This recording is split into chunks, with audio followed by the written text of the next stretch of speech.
It's June 2010, paper 1-1. In the diagram AC and BD intersect at X, triangle AVX is similar to triangle CDX. जो triangle similar है हमारे पास, values हमें पता है. Find the ratio of triangle AVX to the area of triangle CDX. Area ratio find करना है. Triangles हमारे पास सिमिलर है, फॉर्मूला अप्लाई करेंगे A1/A2 equal to L1/L2 whole square. क्योंकि हमारे पास पहले ABX है तो हम AX को पिक करेंगे, दैट इज 2 डिवाइडेड बाय ये आ जाएगा 5 होल स्क्वायर. तो पहले का आंसर आ जाएगा 4 डिवाइडेड बाय 25. ये पहले का आंसर हो गया. Part B, find the ratio of the triangle ABX to the area of triangle BCX. ABX BCX दो ट्राइंगल्स एक कॉमन लेंथ शेयर कर रहे हैं, इसका मतलब है ट्राइंगल्स सिमिलर नहीं है हमारे पास. जब ट्राइंगल सिमिलर नहीं है तो सिंपल हमारे पास क्या आएगा, A1/A2 equal to 2 divided bye 5. ये इसका आंसर हो जाएगा. सिंपल, स्क्वायरिंग नहीं होगी. अब part C, calculate CD. Part C की वर्किंग में यहाँ पे कर रहा हूँ. CD निकालना है तो हमें ये मालूम है कि हमारे पास ABX और CDX हमारे पास सिमिलर है, हम इन्हीं को यूज़ करेंगे. ABX में अगर वैल्यू हमारे पास 3 है जो कि यहाँ पर गिवन है, तो CDX में वो वैल्यू हमारे पास X है जिसको हमें फाइंड आउट करना है.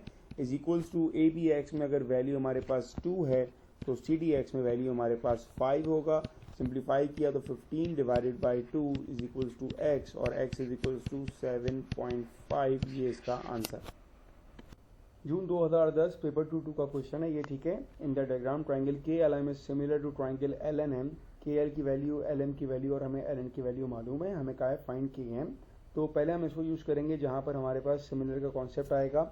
अगर KLM और LNM सिमिलर हैं तो हम साइड्स का रेशो लेंगे. यहाँ पर फर्स्ट टू, यहाँ पर फर्स्ट टू, तो ये KL/LN.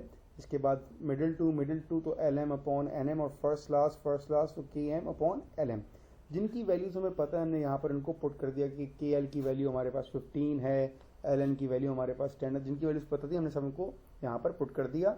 हमें निकालना है KM, तो हमने लास्ट वाले को और हमने फर्स्ट वाले को आपस में इक्वेट किया, हमें KM मिल गया क्रॉस मल्टीप्लिकेशन के बाद, दैट इज 27.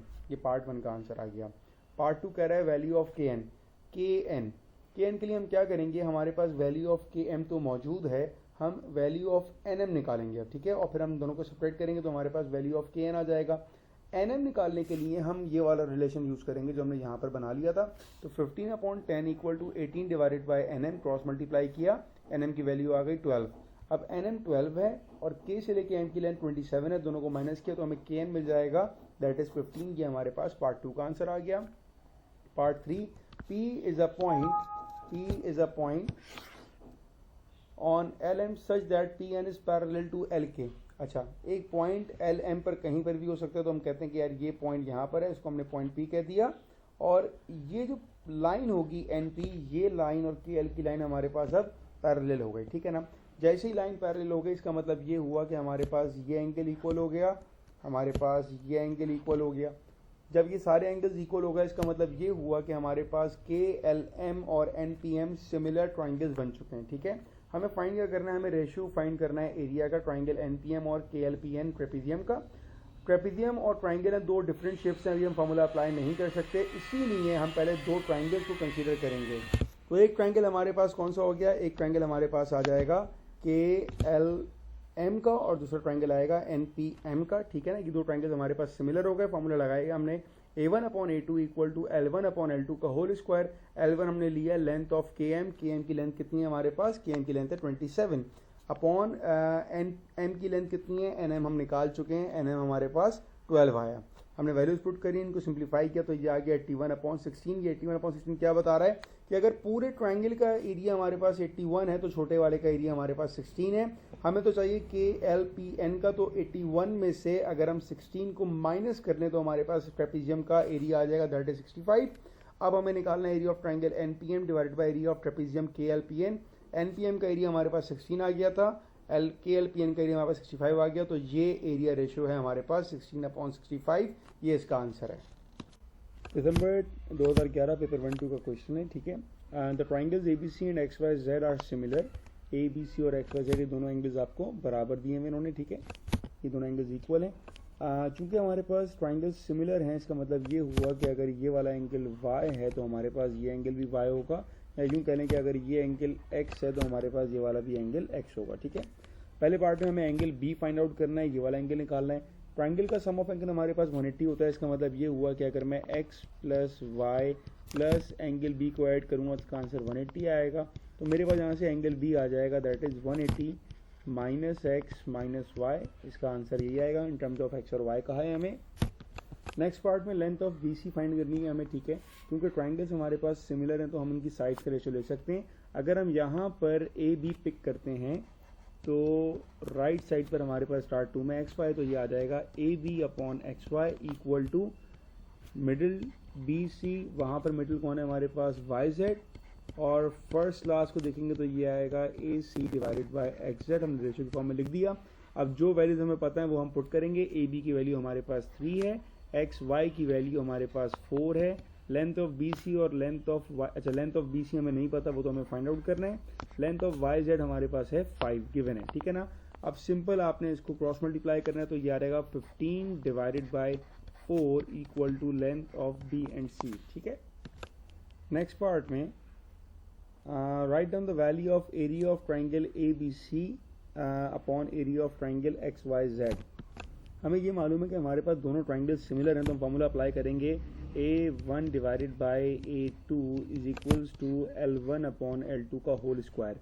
लेंथ 1 और लेंथ 2 अभी हम जाके डायग्राम से देख सकते हैं। तो लेंथ 1 हमारे पास यहाँ पर लेंथ ऑफ AB हमारे पास है 3 और यहाँ पर हमारे पास है लेंथ ऑफ XY 4, तो ये हमारे पास सिंपल आ जाएगा 3 डिवाइडेड बाय 4 का whole square. It means it's 9 divided by 16। ये हमारे पास इसका आंसर है। दिसंबर 2011 पेपर 2-1 का क्वेश्चन है ये। In the diagram ABC is an equilateral triangle. Equilateral का मतलब ये हो गया कि हमारे पास साइड AB, BC और AC इक्वल है और एंगल A, एंगल B और एंगल C भी इक्वल है, जिसकी वैल्यू हमारे पास 60 डिग्री होती है। Points PQR lie on AB, BC, CA such that AP equal to BQ equal to CR। Show that triangle APR, BQP and CRQ are congruent. Working हम यहाँ से स्टार्ट करते हैं। हमें शो करना है कि APR, BQP and CRQ are congruent. पहली बात, AP, BQ और CR बराबर है। कैसे बराबर है? क्योंकि हमें क्वेश्चन में दिया हुआ है, ठीक है, तो हमने लिख दिया given. Second cheese, angle A, angle B और एंगल C ये बराबर हैं क्योंकि हमारे पास इक्विलेटरल ट्राइंगल है। इन सब की वैल्यू 60 डिग्री है। अब अगर मैं ये कह रहा हूँ कि AB और BC बराबर है और AP और BQ बराबर है, तो इन शॉर्ट में ये कह रहा हूँ कि लेंथ ऑफ PB और लेंथ ऑफ CQ भी बराबर है। इसी तरह हम कह सकते हैं कि मेरे पास AR, CQ और BP की लेंथ भी इक्वल है। तो हमने साइड एंगल साइड से प्रूव कर दिया कि हमारे पास ये तीनों ट्राइंगल्स आपस में कॉन्ग्रुएंट हैं। Part 2, it is given that AB is 5, PQ is 4, find the ratio of area. Area ratio के लिए हम सिंपल क्या करेंगे, A1 upon A2 equal to L1 upon L2 का whole square. L1 4, L2 5 square किया 16 upon 25। मतलब अगर पूरे ट्राइंगल का एरिया 25 तो PQR का एरिया 16 होगा। नेक्स्ट पार्ट में find the area of triangle APR to the area ABC। APR का एरिया फाइंड करना है। अब पहला काम तो ये करेंगे कि अगर मैं पूरा ट्राइंगल ABC में से अगर मैं ट्राइंगल PQR माइनस कर दूं तो मेरे पास जो पार्ट बचेगा वो ये ट्राइंगल कवर करेगा, ये ट्राइंगल कवर करेगा और ये ट्राइंगल कवर करेगा, ठीक है ना। यही वर्किंग हम करते हैं स्टार्टअप कि मैंने क्या कहा, पूरे ट्राइंगल के एरिया में से PQR का एरिया माइनस करें। अब अगर पूरे ट्राइंगल का एरिया 25 है तो PQR का एरिया 16 है, तो हमने निकाल लिया पार्ट 2 में, तो ये आ गया 9। इसका मतलब तीनों येलो पोर्शंस का जो एरिया है वो 9 है, और अगर मुझे एक येलो पोर्शन का एरिया निकालना है तो ये आएगा 9/3, दैट इज 3। इसका मतलब कि एरिया ऑफ APR मेरे पास आ गया 3 और एरिया ऑफ ABC हम निकाल चुके हैं, दैट इज 25। ये इसका आंसर हो जाएगा। जून 2011 पेपर 1-1 का क्वेश्चन है ये। Two triangles below are similar. ये हमें बता दिया कि ट्राइंगल सिमिलर है, हमें A और B की वैल्यू फाइंड आउट करनी है। जब भी शेप सिमिलर होगा कीप इन माइंड कि हमारे पास साइड्स का रेशो हमेशा इक्वल होगा। अब हम वो रेशो कैसे निकालेंगे, ये एंगल और ये एंगल बराबर, जिस पे डबल लाइन है। इस एंगल के सामने साइड कौन सी है, B, इसके सामने साइड कौन सी है 10.5, तो इनका रेशो आ गया, तो ये आ गया B/10.5। इसी तरह सिंगल एंगल को देखें, इसके सामने साइड कौन सी है 5, इसके सामने साइड है A, तो ये हो गया 5/A और बचा क्या 4/7। अब हमने निकालना है B और A की वैल्यू, तो हमने 1/1 इक्वेट करेंगे। पहले फर्स्ट को 4/7 से इक्वेट किया, फिर 5/A को 4/7 से इक्वेट किया, क्रॉस मल्टीप्लाई किया और A और B के आंसर आ गए। ये इस क्वेश्चन के आंसर्स हैं। जून 2011 पेपर 1-2 का क्वेश्चन है, काफ़ी आसान क्वेश्चन था। आपको वॉल्यूम का रेशियो पता है 8:27 और आपको हाइट पता है सिलेंडर की 12 है। आपको हाइट ऑफ सिलेंडर भी फाइंड करना है। क्योंकि वॉल्यूम ऑफ सिमिलर शेप्स की बात हो रही है तो हमने वॉल्यूम का फॉर्मूला अप्लाई किया V1/V2 इक्वल टू L1/L2 का होल क्यूब। V1/V2 की वैल्यू में पता है 8/27, तो हमने इस वैल्यू को बेसिकली यहाँ पर पुट कर दिया, तो ये हो गया L1/L2 का whole cube equal to 8/27। Cube को खत्म करने के लिए क्यूब रूट बोथ साइड्स पर हमने अप्लाई किया, तो L1/L2 आ गया 2/3। L1 की वैल्यू आपको पता है दैट इज 12, यहाँ पर 12 फुट किया। L2 निकालने के लिए क्रॉस मल्टीप्लाई किया, तो L2 का आंसर आ गया हमारे पास 18। दिसंबर 2012 पेपर 1-2 का question. In the diagram the points P and Q lie on the side BC and AC of triangle ABC. AB is parallel to QP, जो कि आपको नजर भी आ रहा है यहाँ पर, ठीक है। AQ is 2, QC is 4. The area of the triangle CPQ is 6 centimeter square, तो इसका एरिया आपको दे दिया 6 centimeter square. Find the area of triangle AQP. तो area of AQP divided by area of CQP is equals to L1 divided by L2. Square नहीं होगा क्योंकि हमारे पास dissimilar triangles हैं, दोनों ट्राइंगल्स कॉमन लाइन शेयर कर रहे हैं। तो AQP में आपको वैल्यू पता है AQ की दैट इज 2, और CQP में हमें वैल्यू पता है CQ की दैट इज 4, और एरिया ऑफ CQP की वैल्यू हमें पता है 6। तो area of AQP divided by area of CQP की value 6 is equals to 2 divided by 4। तो area of AQP is equals to 2 into 6 divided by 4। तो 12 डिवाइडेड बाय 4 इज 3, तो हमारे पास इसका आंसर आ गया 3। नेक्स्ट पार्ट में हमें ट्राइंगल ABC का फाइंड करना है, तो ट्राइंगल ABC के लिए वही फॉर्मूला अप्लाई करेंगे, area of ABC divided by area of CPQ is equals to L1/L2 whole square. ABC और CQP ये दोनों मेरे पास सिमिलर ट्राइंगल्स हैं। कैसे सिमिलर ट्राइंगल्स हैं? क्योंकि लाइंस पैरेलल है तो हमारे पास ये और ये एंगल इक्वल आ गया, दोनों में कॉमन एंगल C आ रहा है, और दोनों के पास एंगल Q और एंगल A भी इक्वल होगा, ठीक है। तो जब हमारे पास दो ट्राइंगल के दोनों एंगल्स इक्वल होगा, इसका मतलब तीसरा एंगल भी हमारे पास इक्वल है। तो एरिया ऑफ ABC में हमें लेंथ मालूम है 2 + 4 6 आ जाएगी, और CQP में लेंथ हमें मालूम है 4 है। CQP का हमें एरिया भी दिया हुआ है दैट इज 6। तो एरिया ऑफ ABC हमारे पास आ जाएगा 2 3 = 6, 2 2 = 4, 3 का स्क्वायर 9, 2 का स्क्वायर 4, 6 यहाँ पर मल्टीप्लाई वहाँ गया, सॉरी डिवाइड वहाँ गया तो मल्टीप्लाई हो गया, तो ये आ जाएगा हमारे पास 2 2 = 4, 2 3 = 6, 3 9 = 27 डिवाइडेड बाय 2 मीन्स 13.5। ये हमारे पास एरिया आ गया ABC का। लास्ट पार्ट है एरिया ऑफ ट्राइंगल ABP।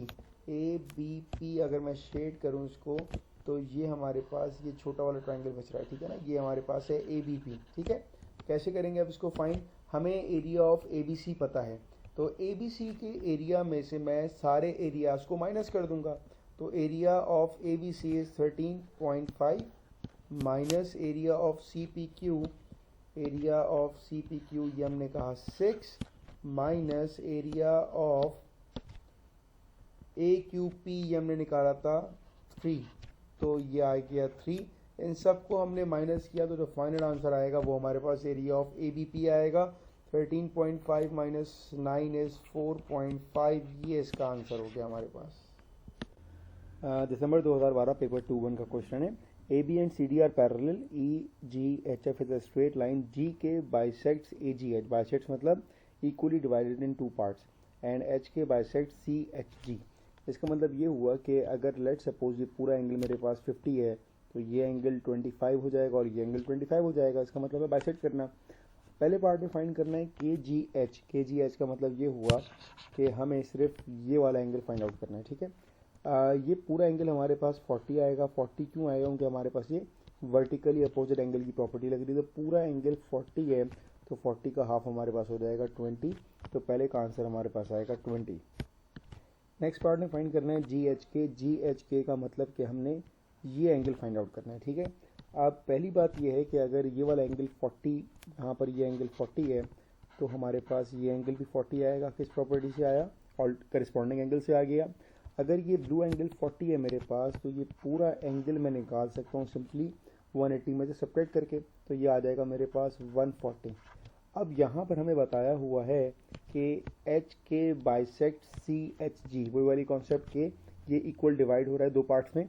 तो अगर ये पूरा एंगल 140 है, तो जो एंगल हमें फाइंड आउट करना है ये अंदर वाला, ये हमारे पास 140 का हाफ 70 आ जाएगा।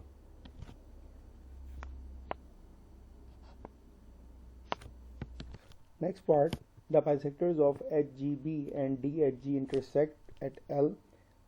State the name of the special quadrilateral HKGL and give your reasons। अच्छा, HKGL का नाम क्या है? ये दो आंसर लिखे हैं 70-20, ये हमने ऊपर फाइंड आउट कर लिए थे। अगर ये एंगल 70 हमारे पास है, ये एंगल 20 है, तो हम एंगल K निकाल सकते हैं। इट विल बी 90, दोनों को ऐड किया और 180 से माइनस किया, तो ये एंगल 90 आ गया। अगर ये एंगल हमारे पास 140 गिवन है, तो 140 का मतलब ये हुआ, सॉरी 40 का मतलब ये हुआ कि ये पूरा एंगल 140 आ गया 180 से माइनस करके। GL चूँकि बाइसेक्टर है, तो ये एंगल भी 70 है और ये एंगल भी 70 है, तो हमारे पास ये पूरा एंगल आ गया 90। 70 + 20 इज 90। ऊपर हम ये बात प्रूफ कर चुके हैं कि हमारे पास ये वाला एंगल 20 है, इसका मतलब ये एंगल भी 90 बन रहा है। तो यहाँ पर सारे एंगल्स हमारे पास 90 डिग्री हैं, तो HKGL हमारे पास एक रेक्टेंगल है, क्योंकि इसके सारे एंगल्स हमारे पास 90 डिग्री के हैं। इसी क्वेश्चन का part B, show the triangle OCA and ODB are similar. पहली बात यहाँ पर जो गलती होती है, ये एंगल और ये एंगल हमारे पास इक्वल नहीं है, क्योंकि हमारे पास पैरेलल लाइंस नहीं है, तो कोई ऑल्टरनेट एंगल नहीं है, सिर्फ एक एंगल इक्वल होगा जो कि O का होगा। तो हम ये तो कह सकते हैं कि हमारे पास COA is similar is equals to DOB, और एक किस प्रॉपर्टी से कह रहे हैं, ये हम कह रहे हैं इसको vertically opposite angle, vertically opposite angle. ये तो एंगल की बात होगी। अब साइड्स की बात करते हैं, तो साइड्स का रेशो सेम होना चाहिए, तो 2.25 डिवाइडेड बाय 1.5 एंड 3/2, इन दोनों का आंसर हमारे पास सेम है, दैट इज़ 1.5। तो हम ये कह सकते हैं कि साइड से रेशो भी इक्वल है और एक एंगल हमारे पास बराबर है, तो ट्राइंगल्स हमारे पास सिमिलर हैं। ट्राइंगल को सिमिलर प्रूफ करने के बाद BD 2.7 फाइंड AC। हमने फाइंड आउट कर लिया कि OCA is similar to ODB। इनको हम लिखें अगर रेशो के फॉर्म में, तो ये आएगा OC/OD, CA/DB and OA divided by OB। हमें तो यहाँ से AC की वैल्यू फाइंड आउट करनी है, ठीक है। OC की वैल्यू हमें मालूम है, दैट इज़ 1.5, OD की हमें मालूम है 2.25, CA हमें फाइंड आउट करना है, तो CA तो निकालना है हमें, एंड वैल्यू ऑफ BD ये हमें नहीं पता, BD की जगह BD, value of OA is 2 and OB is 3। BD की वैल्यू हमें गिवन है क्वेश्चन में, दैट इज़ 2.7, तो अब आराम से हम निकाल सकते हैं BD की वैल्यू पुट करके, BD इज 2.7। तो हमने इक्वेट किया CA divided by 2.7 is equals to 2 divided by 3। इसको सॉल्व किया, क्रॉस मल्टीप्लाई किया, तो हमारे पास AC या CA की वैल्यू आ जाएगी 1.8, ये इसका आंसर है। दिसंबर 2012 पेपर 2 का क्वेश्चन। पहले पार्ट में फाइंड करना है CHF का मतलब ये x फाइंड करना है। ट्राइंगल बन रहा है हमारे पास, दोनों एंगल्स को ऐड किया, 180 से माइनस किया, x का आंसर आ गया। सेकंड पार्ट में फाइंड करना है GHD, जहाँ पर ये y मेंशन है, y और x बराबर होगा, property vertically opposite angle. Third part में HGB फाइंड करना है, ये हमारे पास यहाँ पर U बन रहा है, पैरेलल लाइंस मौजूद हैं, तो A + y = 180 हो जाएगा, y मालूम है, उससे हम आराम से A निकाल सकते हैं। June 2012 P11, these two triangles are congruent, the lengths are in centimetres. दोनों ट्राइंगल्स कॉन्ग्रेंट हैं, मतलब एग्जैक्ट शेप होगा और एग्जैक्ट साइज होगा। तो अगर यहाँ पर एंगल 61 है, 46 है और यहाँ पर एंगल 73 है, इसका मतलब थर्ड एंगल यहाँ पर 73 होगा और यहाँ पर थर्ड एंगल आएगा हमारे पास 61। अब एंगल के सामने वाली साइड, यहाँ पर 46 के सामने M है और यहाँ पर 46 के सामने 9 है, तो हमारे पास M की वैल्यू आ जाएगी 9। इसी तरह अब हमने निकालना है M के बाद N। 61 के सामने यहाँ पर N है और 61 के सामने यहाँ पर 11 है, तो N की वैल्यू आ जाएगी हमारे पास 11। जून 2012 paper 1-1, in the diagram ABCD is a parallelogram. तो यहाँ पर पहला इंपॉर्टेंट वर्ड आ गया पैरेललोग्राम, मतलब opposite sides are parallel and equal, right? X is the point on BC, AXY and DCY are straight lines, AD8, AX7, AD9 and CY4 show that the triangles ABX and YDA are similar. अब ABX और YDA को similar proof करना है तो पहले हम angles को देखेंगे, क्योंकि लाइंस हमारे पास पैरेलल हैं तो हमारे पास ऑल्टरनेट एंगल कहीं ना कहीं आएंगे. BAX ये एंगल और AYD ये एंगल ये बराबर है, क्योंकि हमारे पास यहाँ पर Z बनता हुआ नजर आ रहा है. ठीक है, दोनों एंगल्स बराबर हो गए. दूसरी प्रॉपर्टी हम ये कह सकते हैं कि जो ये एंगल है हमारे पास DAY, तो ये ग्रीन एंगल है, ये बराबर होगा BXA के. ये भी वही प्रॉपर्टी Z वाली. ठीक है, ये भी अप्लाई कर सकते हैं और हम यूँ भी कह सकते हैं कि जो एंगल B है वो एंगल C के इक्वल है और एंगल C एंगल D के इक्वल है. तो इन शॉर्ट मैं कह सकता हूँ कि एंगल B और एंगल D इक्वल है. जो कलर कोडिंग है वो सारे एंगल्स हमारे पास इक्वल है, रेड रेड से, ग्रीन ग्रीन से और ब्लू ब्लू से. तो अगर दो ट्राइंगल्स के दो एंगल्स भी इक्वल हो जाए तो हम कह सकते हैं कि तीसरा एंगल उनका बराबर है. तो हमने लिख दिया BAX is equal to AYD, blue वाली प्रॉपर्टी, ABX YDA. ABX ये हमने रेड वाली प्रॉपर्टी लिखी है, हम ये ग्रीन वाली को भी यूज कर सकते हैं. ठीक है, next part, we need to find the value of AY, right.